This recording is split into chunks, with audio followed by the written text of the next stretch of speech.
Como se mencionó en un comienzo, en el módulo 2 vamos a desarrollar el tema de las mamposterías.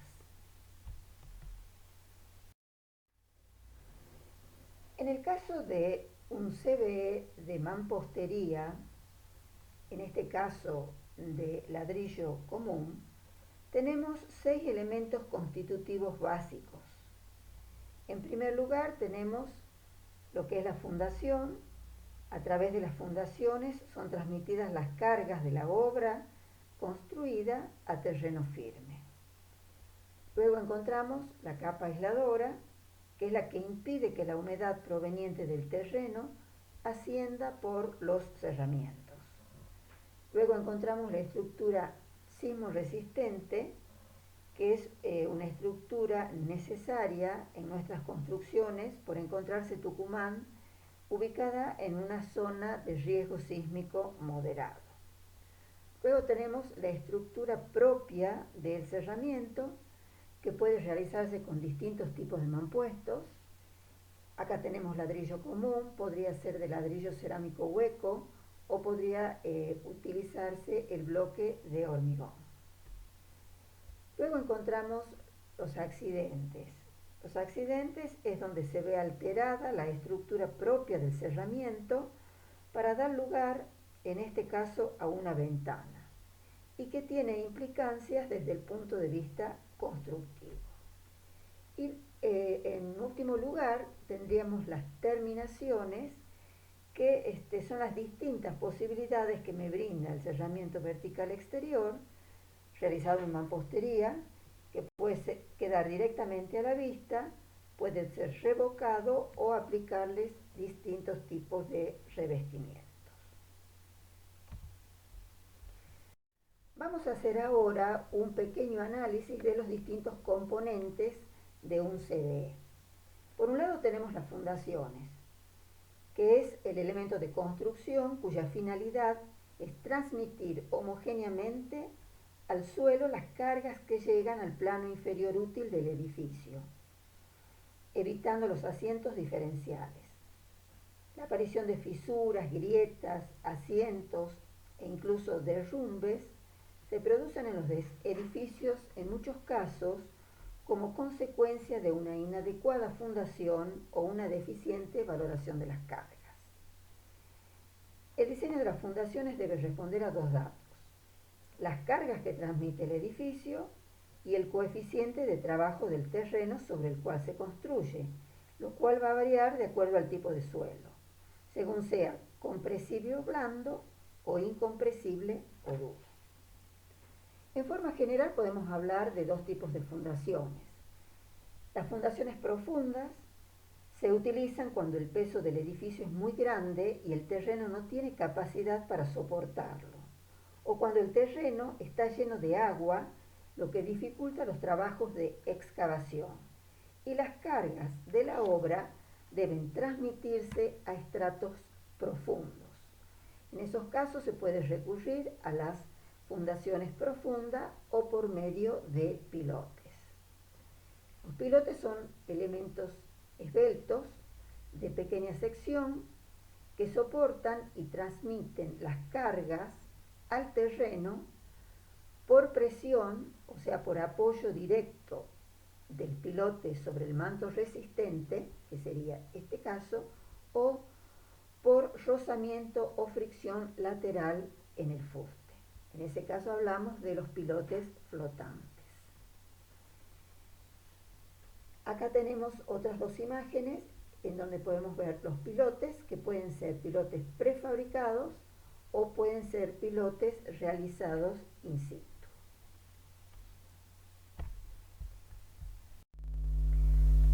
Por las características de las construcciones que nosotros vemos en Construcciones 2 justamente, en donde se trabaja con estructuras de muros portantes o de esqueletos, las fundaciones superficiales son las más utilizadas. Las fundaciones superficiales o fundaciones planas son aquellas que se sitúan en las capas superficiales del suelo y soportan la carga que recibe del edificio por medio de la ampliación de la base o por empatamiento. Por lo común, la carga que transmite el edificio al plano de fundación es superior a la resistencia admisible del terreno, por lo que debe ensancharse el cimiento en forma de zapata o losas para evitar que punzone en el terreno. Por este motivo se llaman cimentaciones planas o cimentaciones de superficie. Las zapatas pueden ejecutarse en forma corrida debajo de los muros o pueden ser zapatas aisladas debajo de pilares o de columnas. Con respecto a las zapatas corridas, es el tipo de fundación que más se emplea en el caso de los muros, que pueden tener una sección rectangular, escalonada o estrechada cónicamente. Sus dimensiones están en relación con la carga que han de soportar, la resistencia a la compresión del material y la presión admisible sobre el terreno. Se emplea normalmente el hormigón ciclópeo de 150 kilos de cemento por metro cúbico. El ancho de la cimentación sobrepasa, si tenemos un muro de 30 por ejemplo, sobrepasa 7,5 centímetros de cada lado.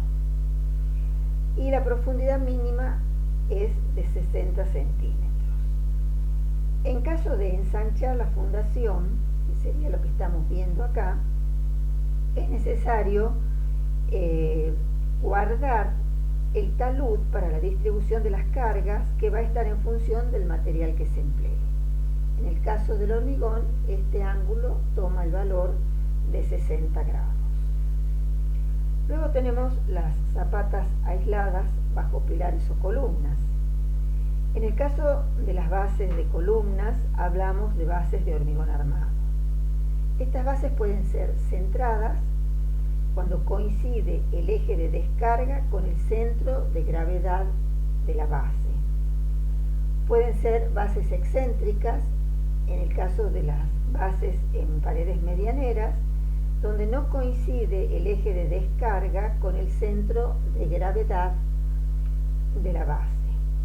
Y luego tenemos las bases combinadas, cuando se apoyan varias columnas en un mismo eje estructural y la fundación aislada para cada una de ellas se solapa con las otras.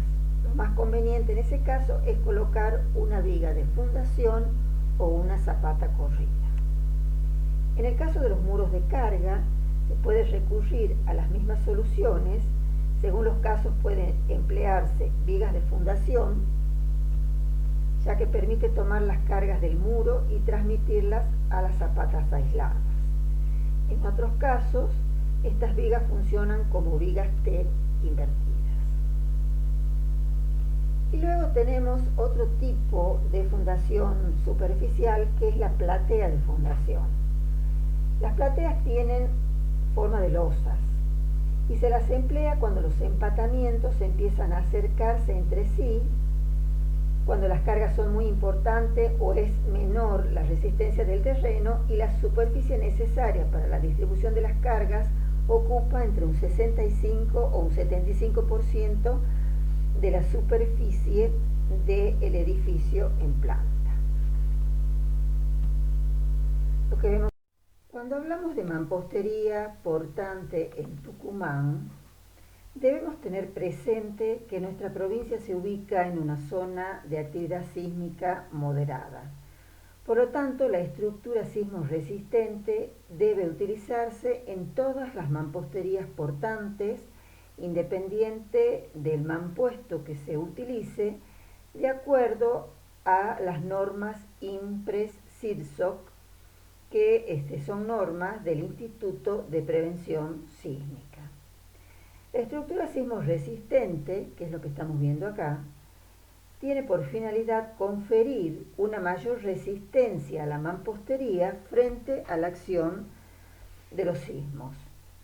La estructura sismo resistente configura un sistema cerrado, formado por encadenados horizontales a nivel de cimiento, a nivel de entrepiso y a nivel de techo.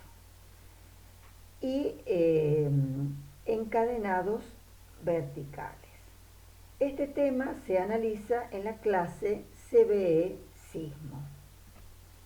En esta otra imagen podemos ver que, continuando con la secuencia del proceso constructivo, una vez llenados los cimientos, se realiza el encofrado y el llenado de los encadenados horizontales inferiores, que es lo que estamos viendo en esta imagen, y podemos ver además estos hierros que quedan en espera, que son los hierros de los encadenados verticales.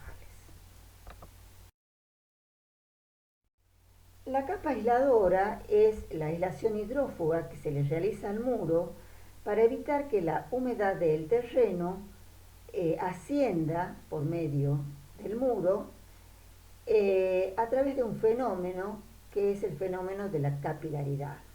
Es un fenómeno que se produce en las mamposterías, en los revoques y en los contrapisos. De acuerdo a la ubicación, encontramos capas aisladoras verticales y horizontales. La capa aisladora se materializa con un mortero hidrófugo de 1 centímetro en el caso de las capas aisladoras verticales y 2,5 centímetros para las horizontales.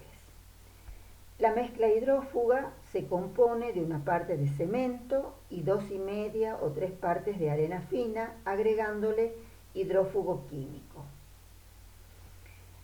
La capa aisladora horizontal puede ser reforzada pintándola con pintura asfáltica en 2 manos cruzadas para luego adherir una membrana hidrófuga o un film de polietileno de 200 micrones.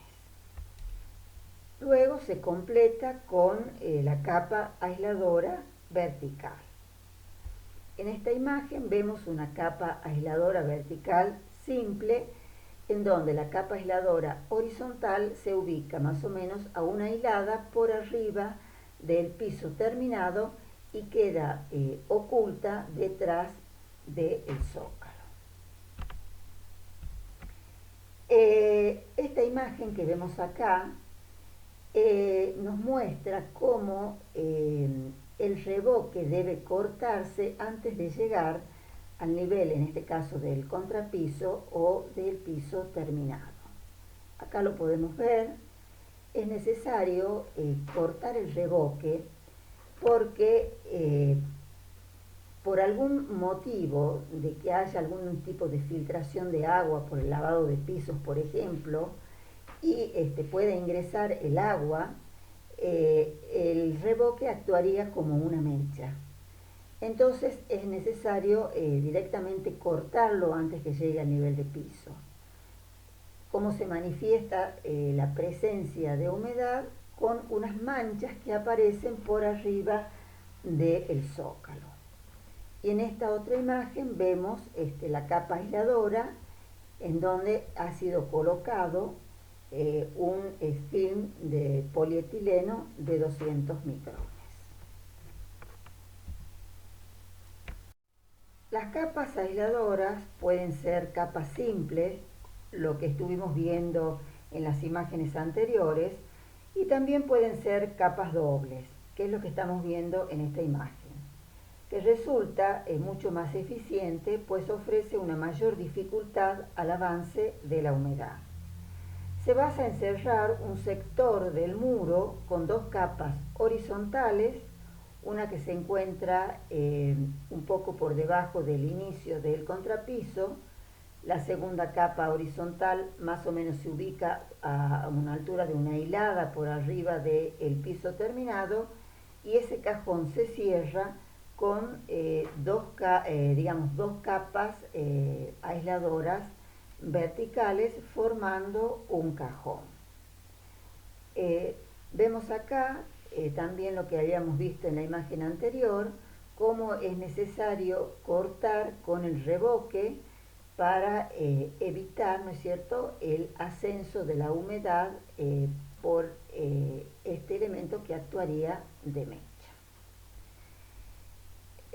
Luego tenemos en estas dos imágenes, por un lado, la capa o el cajón hidrófugo ya terminado con la capa aisladora vertical y la capa aisladora horizontal. Una vez que este trabajo ha sido finalizado, puede continuarse con la realización de la mampostería. La mampostería es una tecnología que se basa en la utilización de piezas pétreas naturales o artificiales de pequeño formato, asentadas a mano y vinculadas por diversas técnicas para producir elementos monolíticos de mayor tamaño, capaces de resistir acciones producidas por las cargas de gravedad o las acciones del sismo o viento. Actualmente es posible construir cerramientos verticales exteriores con diferentes tipos de mampuestos, como el ladrillo macizo común, el ladrillo cerámico hueco y el bloque de hormigón. La imagen que tenemos acá es una mampostería de ladrillos cerámicos que se estructura en base aisladas horizontales, alternadas de mampuesto y de mortero. Las fajas de mortero constituyen las juntas horizontales, que son corridas e ininterrumpidas en toda la longitud del elemento constructivo. Por medio de las juntas verticales se realiza el pegamento o la unión lateral entre los ladrillos. Una de las funciones del mortero es procurar una distribución regular de las cargas sobre las hiladas.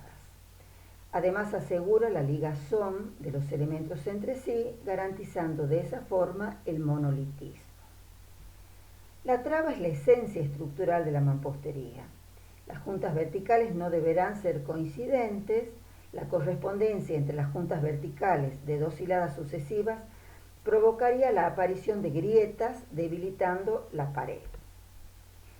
El ancho de las juntas se dará en función de la regularidad del ladrillo, es decir, puede haber variaciones, pero consideramos 1,5 centímetros para las juntas horizontales y 1 centímetro para las juntas verticales.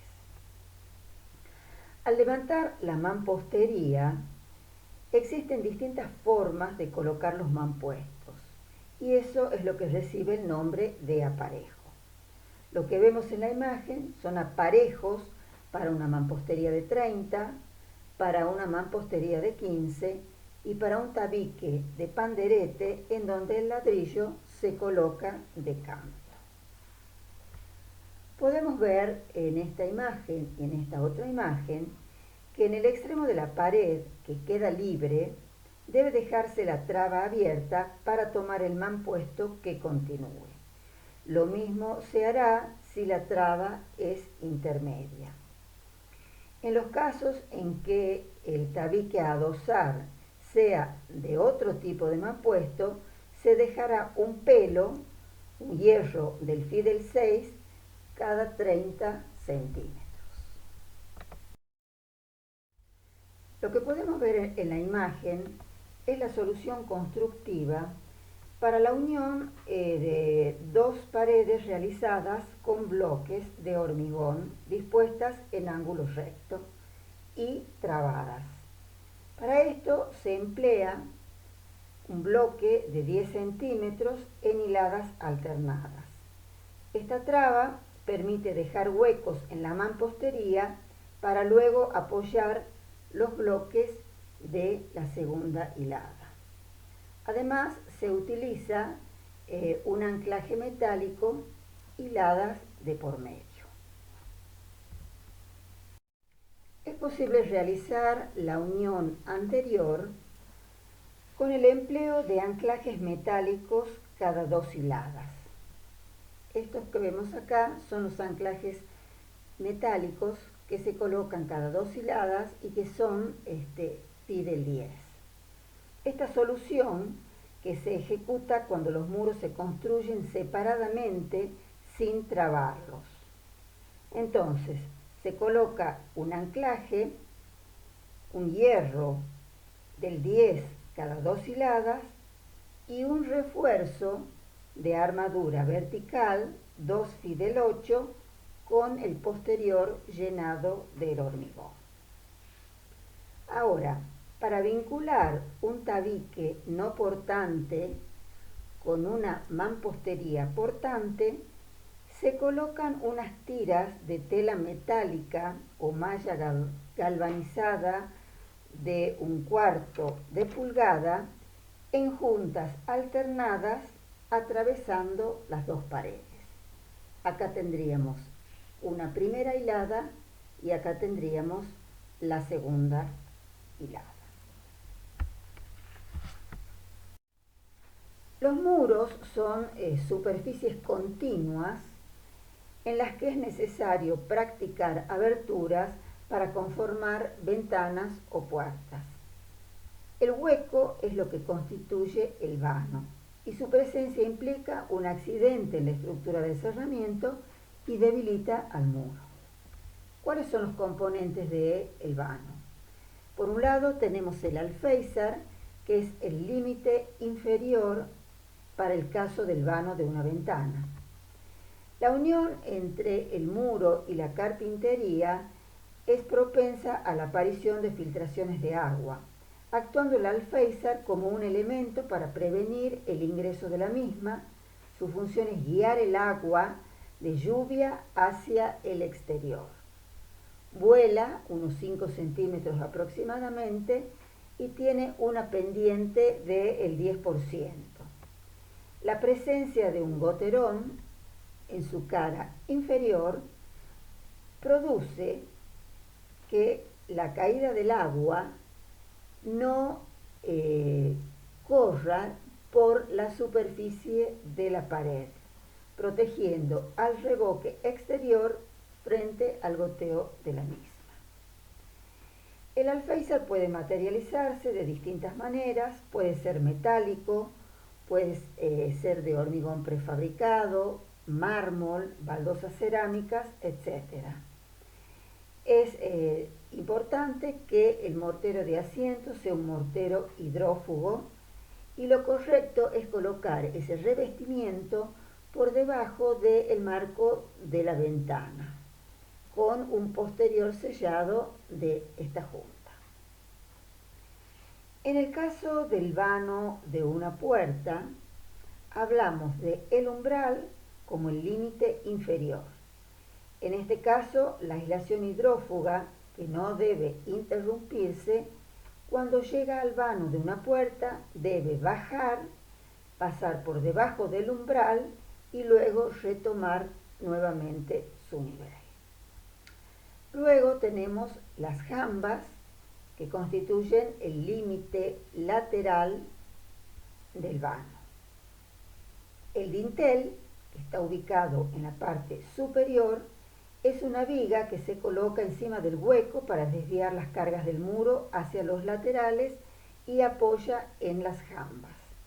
Al ser una viga, trabaja a la flexión.